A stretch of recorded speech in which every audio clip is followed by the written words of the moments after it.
Gaseous exchange में हमने सारे जो एनिमल्स हैं इनवर्टिब्रेट्स उनका हमने मैकेनिज़्म पढ़ा था। वर्टिब्रेट्स में भी हमने जितने भी ग्रुप्स हैं आपके फ़िश, उसके अलावा बर्ड्स हैं और फ्रॉग वगैरह उनका भी पढ़ा था। Now we will be dealing with the man respiratory system. इन मैन में सबसे पहले एयर पैसेज वेज हैं। एयर पैसेज वेज में वो आपके पैसेज वेज है, वो सारे एरियाज जहाँ से एयर बॉडी के अंदर एंटर होती है और बॉडी के अंदर एंटर होके कहाँ से गुजरती है और किस तरह एट द एंड जो उनका एक यूनिट स्ट्रक्चर है जहाँ पे जाके एक्चुअली जो मैकेनिज़्म है रेस्पिरेशन का वो होता है।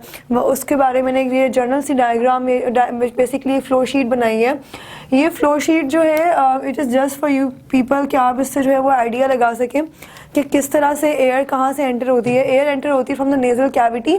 नेज़ल कैविटी से जिसके अंदर एपिथीलियम मीन्स के जो उसकी स्किन की जो लेयर है it is lined by the ciliated epithelium. अच्छा, एपिथीलियम की टाइप्स होती हैं काफ़ी सारी, squamous epithelium, non squamous epithelium, केराटिनाइज epithelium या सीलिएटेड, नॉन सीलिएटेड। तो सीलिएटेड सीलिया जहाँ पे है दैट मीन्स के हेयर लाइक स्ट्रक्चर हैं, स्मॉल हेयर लाइक स्ट्रक्चर्स हैं।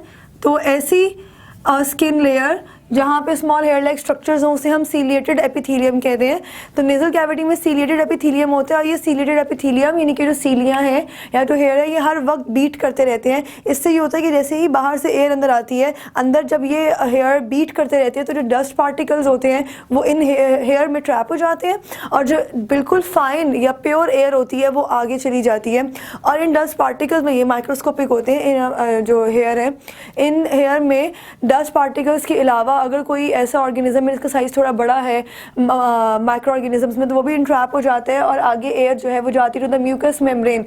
म्यूकस मेम्ब्रेन नेज़ल कैविटी में ही इसका काम होता है म्यूकस सिक्रीट करना, यानी कि जो एक म्यूकस इसलिए ताकि जो मॉइस्चर है वो उसके अंदर जो नेज़ल कैविटी के अंदर मॉइस्चर रहे और जो एयर है उसको ट्रैवल करने में फ्रिक्शन जो है वो कम से कम हो। इसके बाद आगे जाती है फेरिंग्स में, फेरिंग्स के बाद लेरिंग्स, लेरिंग्स से ट्रैकिया। लेरिंग्स जो है इसको वॉइस बॉक्स कहते हैं, इसको भी हम डिस्कस करते हैं वॉइस बॉक्स में।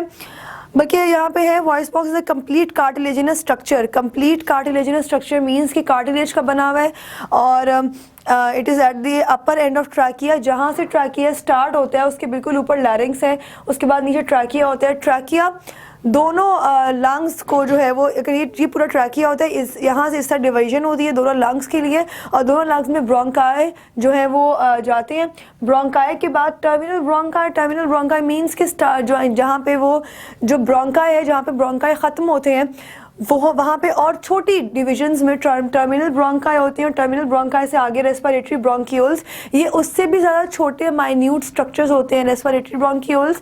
इसके बाद एल्वियोलर डक्ट स्टार्ट हो जाती है और एल्वियोलर डक्ट के साथ एल्वियोलाई, और एल्वियोलाई जो है ये वही जो है वो एक जैसा ग्रेप बंच ऑफ ग्रेप्स का स्ट्रक्चर होता है और इस तरह के जो है वो एल्वियोलाई होते हैं बहुत सारे।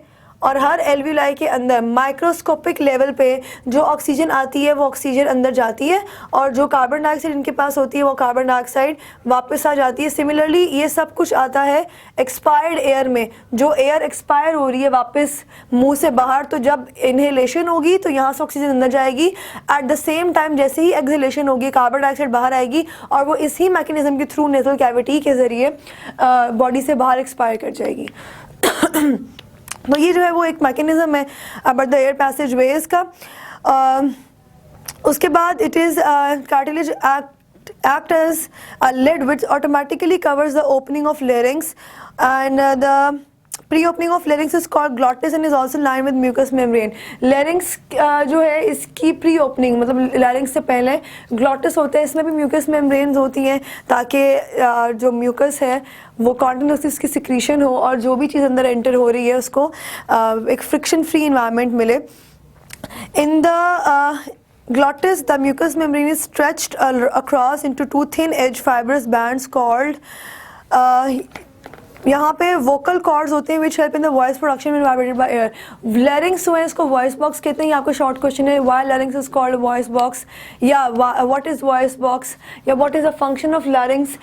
या ग्लॉटिस, तो इनका काम होता है कि जो आवाज़ प्रोड्यूस होती है वो इनका काम होता है। जैसे ही एयर आती है, इनके जो दो वोकल कॉर्ड्स होते हैं वहाँ पे वाइब्रेशन होती है, उस वाइब्रेशन के नतीजे में आवाज़ जो है वो बाहर निकलती है। अच्छा, इसके बाद पेज 268 पे जो है वो ये सब बताया हुआ है कि ट्रैकिया है, ट्रैकिया को आपकी बुक में विंड पाइप भी लिखा हुआ है। So if it comes with the name of wind pipe, तो इट मीन्स कि ट्रैकिया की ही बात हो रही है। Air sac the functional unit of the lungs. अच्छा, एक और चीज़ के, ये एल्व्यूला है, जो आपकी बुक में कहीं पे एल्व्यूला लिखा हुआ है, कहीं पे इसको भी एयर सैक लिखा हुआ है। एयर सैक और एल्व्यूला एक ही चीज़ है, और ये जो है वो फंक्शनल यूनिट है। जिस तरह किडनी का फंक्शनल यूनिट होता है नेफ्रॉन, सिमिलरली अगर आपकी बॉडी का फंक्शनल यूनिट है सेल, कि सेल जो है वो एक कंप्लीट ऐसा स्ट्रक्चर है जिसके अंदर तमाम तरह के फंक्शंस हो रहे हैं।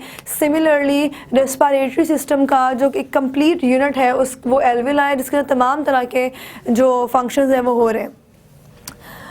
उसके बाद लंग्स आर, इसके बाद ये जो आपके पास ट्रैकिया है, ये ब्रोंकाई में जैसे डिवाइड होता है तो ये दो डिविजन आती हैं। Like if this is the trachea, ये आपके पास लैरिंग फेरिंग्स है, लैरिंग्स है, उसके बाद ये आपके पास ट्रैकिया जैसे स्टार्ट हो रहा है, कार्टिलेजस होता है।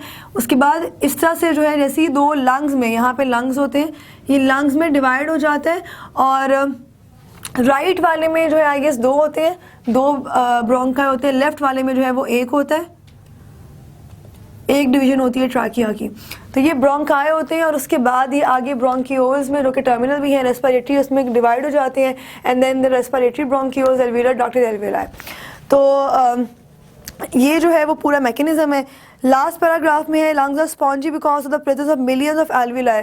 लंग्स जो है ना, कभी अगर इसको निकाल, मतलब अगर कभी वास्ता हुआ किसी एनिमल का भी, जिस तरह जो नॉर्मली कुर्बानी के जानवर भी होते हैं, जो लंग्स होते हैं वो स्पॉन्जी होते हैं। स्पॉन्ज यानी कि उसके अंदर आपको पोर्स से नज़र आ रहे होते हैं, ऊपर नज़र नहीं आते, लेकिन एक्चुअली बहुत माइक्रोस्कोपिक या माइन्यूट पोर्स होते हैं। वो इसलिए होते हैं क्योंकि उनके अंदर एल्वियोलाई होते हैं बहुत ज़्यादा, और ये पोर लाइक स्ट्रक्चर्स या राउंड स्ट्रक्चर्स होते हैं, जिसकी वजह से जो लंग्स है वो ओवरऑल स्पॉन्जी नज़र आते हैं।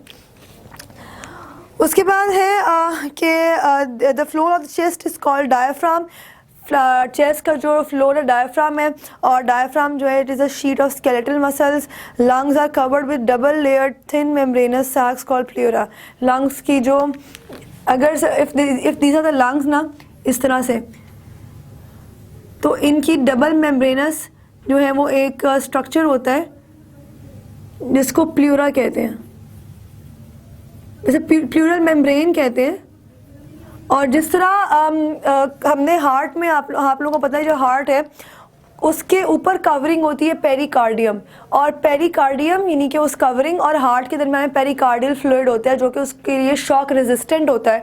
वैसे ही in the case of the lungs के बाहर जो कवरिंग होती है प्लूरल मेम्ब्रेन, और प्लूरल मेम्ब्रेन और लंग्स के दरमियान प्लूरल फ्लूइड होता है या प्लूरा होता है।